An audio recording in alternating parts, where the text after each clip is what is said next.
have the wonderful CEO of Supergoop here with me. All right, so I think We'll just talk. Can you guys hear us? Yeah. Okay. We Okay, can't hear perfect. ourselves, so we'll go for it. Louder? Okay, perfect. I'll talk Okay. louder. Okay. All right, so let's just start this conversation. We are obviously going to talk a lot about Supergoop and the evolution of Supergoop as a brand, but let's also talk about you. Kind of give me the background of what was your life professionally before you came to Supergoop? Yeah, so my story is that I grew up in New York City. I've always loved brand, storytelling, product. The first job I ever wanted was to merchandise store windows. But it took a little bit of a circuitous route to get to where I am now. I started my career on Wall Street. So learned a lot about Excel spreadsheets and finance and P&Ls and things that I still very much use today. But left that world because I love art and design and wanted to do something that also had a creative bent to it. So went into the beauty industry before it was popular for people to come out of finance or MBAs and be in the beauty industry. When the beauty industry did not have a founder made or indie brands or any of that, there was no Shopify, no Amazon, no Instagram, none of the things that we kind of take for granted today. But I did see that the world started to go digital. It did start to have a new definition of what the brands in the next generation were going to be, and that inspired me to kind of go smaller and find the entrepreneur in myself. So I met the founder of Supergoop through a headhunter about 7 years ago. So it's been an exciting journey. And so when we think about Supergoop and we think about where you were on your journey, what is it about that brand that you thought, this is where I want to be and this is where I kind of want to lead this brand? So we were talking about this a little bit upstairs because, okay, how many of you are wearing sunscreen today? Okay, this is a pretty well-educated crowd. Approved. Yes, derm approved. So this brand is founded on scientific fact, right? We all need sunscreen. 1 in 5 people in this room will be diagnosed with skin cancer in their lifetimes. That's a terrifying number when you think about it, but it's also one of the most preventable cancers. That's what started our brand. Also, 90% of the signs of aging come from the sun. So there's always this basis for the need for sunscreen in the beauty industry. But I had been in the beauty industry and I never understood why nobody paid more attention to this category. And it's because it's really hard, it's regulated, it's complicated, it's expensive, it takes a lot of effort. It required changing consumer behavior to generate a brand that would actually kind of create a category. And when I met Holly, our founder, I felt like she had this big idea that was based on scientific fact and had created a brand that had, this is a room full of founders. I think great brands are at birth, and they have great names and they have great aesthetics and there was great design, and it was my job to bring that all to life. And so I really think that what sets us apart is the clarity of our mission, that this was a brand that was almost started as a nonprofit, that we really are rooted in changing the world, with a great brand behind it that sort of, the world has changed a lot in the last 7 years. The tools of marketing change a lot, but the clarity of who we are and what we're trying to do allows us to sort of come to life in new and unique ways. And we have a really unique point of view around product and a real expertise in product. And I just don't think you see all of those things in one brand at the same time. And then somebody's willing to hand you the keys to the car and take over and see what you can do. How does Supergoop view itself? Like, do you view yourself as a sun care brand? Do you view yourself as a skincare brand? Do you view yourself as a beauty product? Like, what niche do you think that you live in? It's a great question. I don't think I have a great answer because we haven't figured out exactly what the word is. I think the closest that I've come to is category creator. So the brands that we aspire to be are the ones that have created their categories. Lululemon, Nike, Starbucks. That's what we sit around all day and think about, how can we be more like them? We certainly have a wonderful beauty business and have some great partners who help us come to life in that ecosystem. But we also have a line for babies, and we have a lot of men who are shopping our product and people who are buying it, athletes, sort of more from a lifestyle point of view. So I think we stretch very far beyond that. So I always say, like, what we do is extremely specific. We only make sunscreen. I don't think there's another brand on the planet, even some of the sun-focused brands, they all stretch outside of it. We're very clear on what we do, but who we can do it for, every single person in this room is, can and hopefully will be a user of Supergoop. I mean, as a dermatologist, I think one of the things that makes Supergoop so special is that you really took sunscreen from being this like healthcare thing, this thing that you have to do for your health, and brought it into the beauty lane. But so we talk about you coming to Supergoop. Supergoop was known at the time, but still relatively small. I think they had like 11 products. Now you guys have expanded to over 40. How have you kind of towed that line between expansion but staying true to what your core mission is? So I think one of the hardest things to do when you're building a brand is to say no. So I've decided that it's not no, it's not yet. And I think that has been one of the most powerful things. It's also one of the hardest things that we do is to decide how to focus our energy. And I'm sure anybody who's a founder in this audience can relate to that. There's so much possibility, you have so much energy, you have so many things you want to do. But I think it's much better to do a few things really well than it is to do too many things. There's not enough hours in the day, there's not enough money in the bank, like you just can't get at it all. And so we've been very structured about how we've gone after, as I said, we have something for a 6-month-old and we have something for grandpa and the golf cart and everything in between.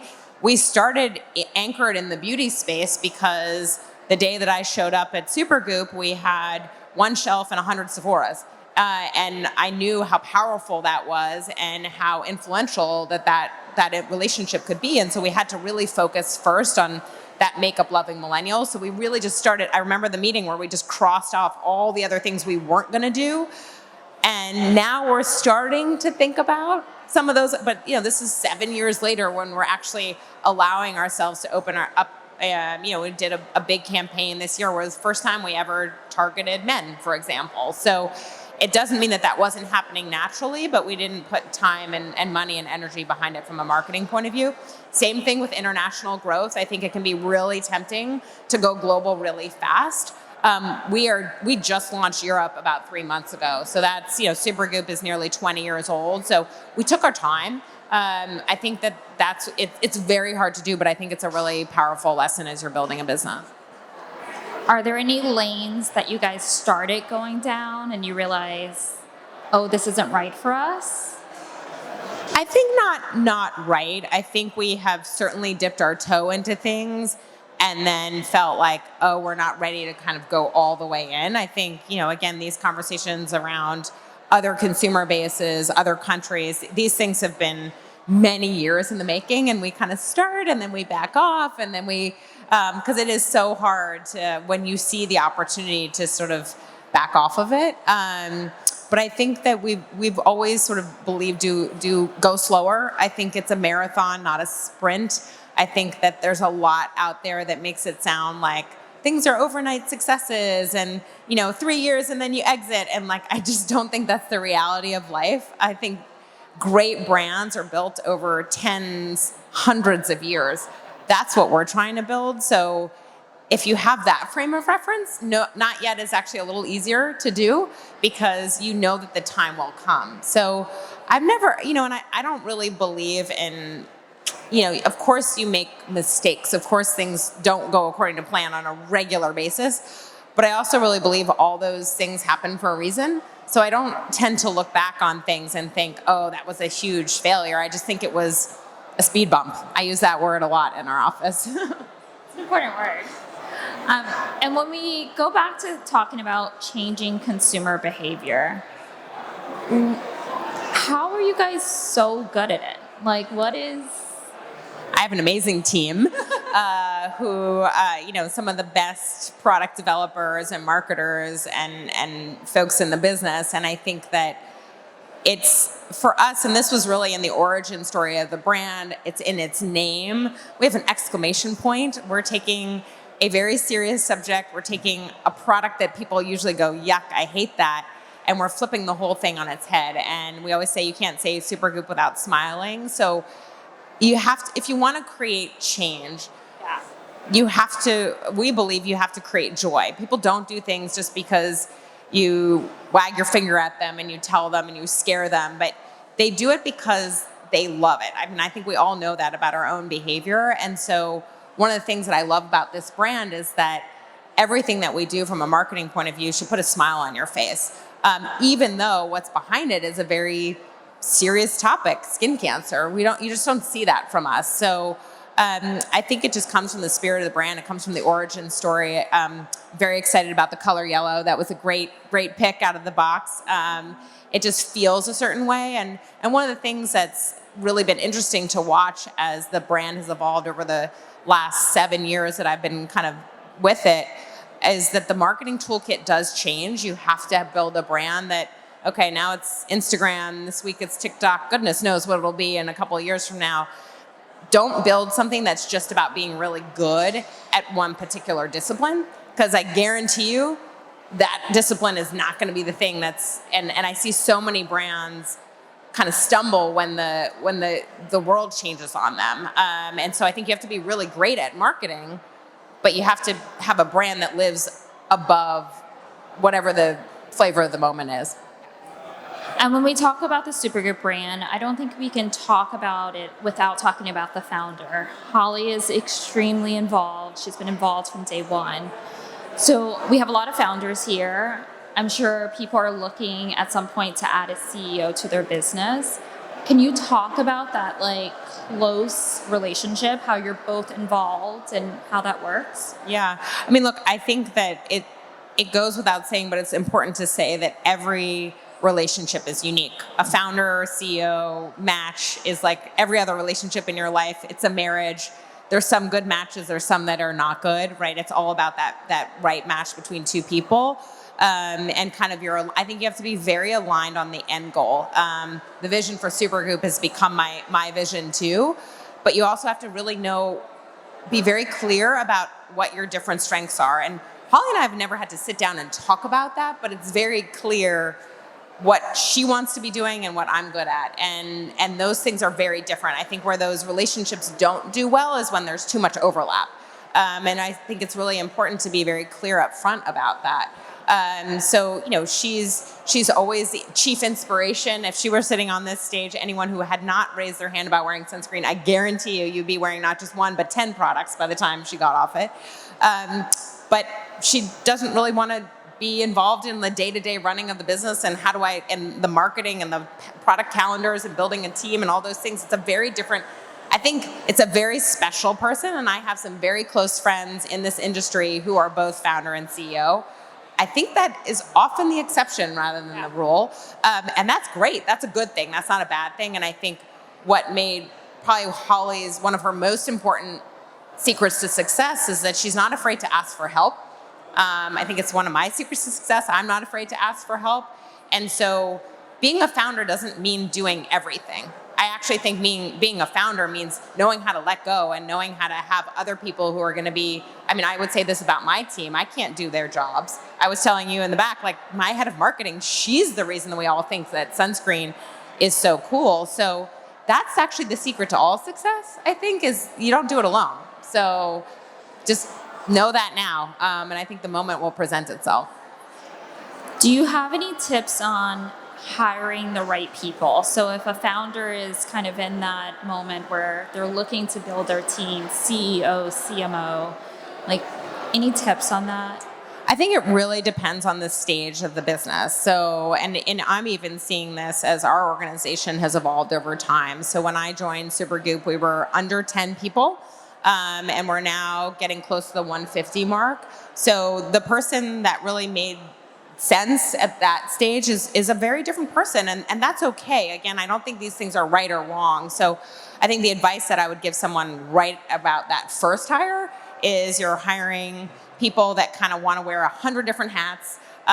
They don't want any lane. They're willing to jump in every direction, and they just can kind of really thrive in an environment where there's not a lot of structure. I got a news flash for you because I'm living this now. Once you hit 100 people, 150, all of a sudden process and structure, they are enablers, they're necessary. it may be that some people that were there with you in the beginning are like, what are all these rules you're giving me now? And that's okay. But that may be a different person. Now, again, I have some of my best success stories are celebrating the 6, 7, 8, 10-year anniversaries that some people have had at Supergoop. So it doesn't mean that's that's inevitable.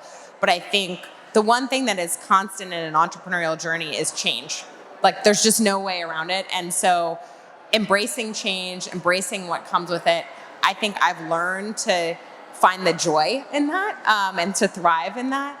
And I think that comes with people too. And so I think I'd give very different advice to someone who's sitting in my seat. The advice I give of who I'm hiring now is very different. But I think that entrepreneurial bug and that desire to build is the thing that I would say still holds very true. We're just building in a slightly different way. And a passion for the purpose. There's not a single person that works at Supergoop who doesn't have some story about how skin cancer has affected their life or how Supergoop has changed. Like, it's more than this is not a 9-to-5 job. This is what you live. And I think that's the thing that I hope no matter how big we get, and we want to get really big. So when we're tens of thousands of people, that everybody will still have that connection. And when we talk about this, like, you're building a big brand and everyone's looking to build a big brand.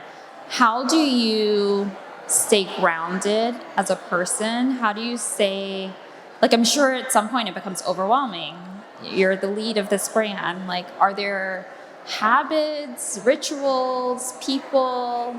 Like, how do you stay confident in this world? I mean, I think my team keeps me grounded. I mean, they're the ones that I look to every day to make sure that I'm getting the right information, that I'm thinking about things the right way. They're the ones that I get up for every morning. I think that being an entrepreneur is, and I'm certainly not a founder, but I'm coming to see myself in that way. The experience is very grounding. There's not a day that goes by where something doesn't happen that grounds you and makes it very real very fast. So it's easy to be up on this stage, but I try to be really real with people that not everything is perfect. And again, that's part of the journey. I think, again, finding the joy, and it's really exciting to get to come and to tell your story and hopefully help other people. That's certainly something that's been really, I think, inspirational for me in going through this.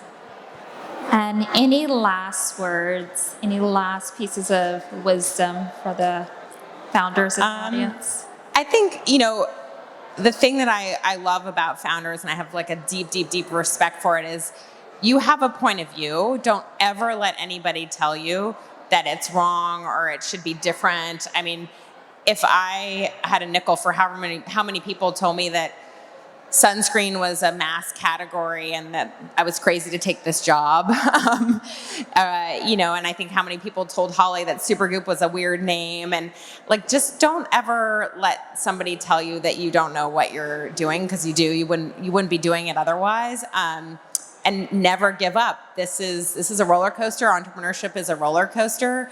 But it's one day at a time, one brick at a time. We say 1 ounce at a time. Just keep going. Perfect. All right. Thank you, guys.